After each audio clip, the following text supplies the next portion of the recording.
Welcome. If you're tired of seeing those constant file transfer notifications from Dropbox, don't worry, you're definitely not alone. In this quick guide, I'll show you exactly how to turn them off so you can use your phone without any unnecessary interruptions. The process is simple, and in just a minute or two, you'll have it all set up. Let's get started.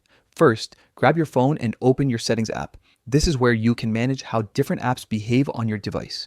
Once you're in, scroll down until you find apps. Tap on it to open a list of all the applications installed on your phone.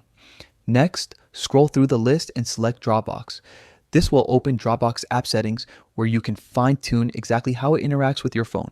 Now, look for an option labeled Notifications and tap on it. Inside the Notifications menu, you'll see different types of alerts that Dropbox can send you.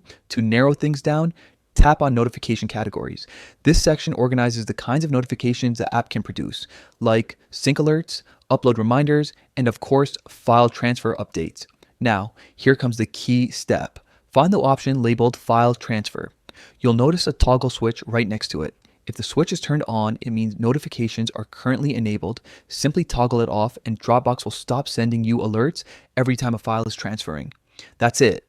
Once you've done this, you'll still be able to use Dropbox normally, uploading, sharing, and syncing your files, but without those distracting file transfer pop-ups. Taking just a few seconds to make this change can make your phone experience smoother and more peaceful. So, if you value a cleaner, quieter notification bar, this quick tweak is definitely worth it. Thanks for watching.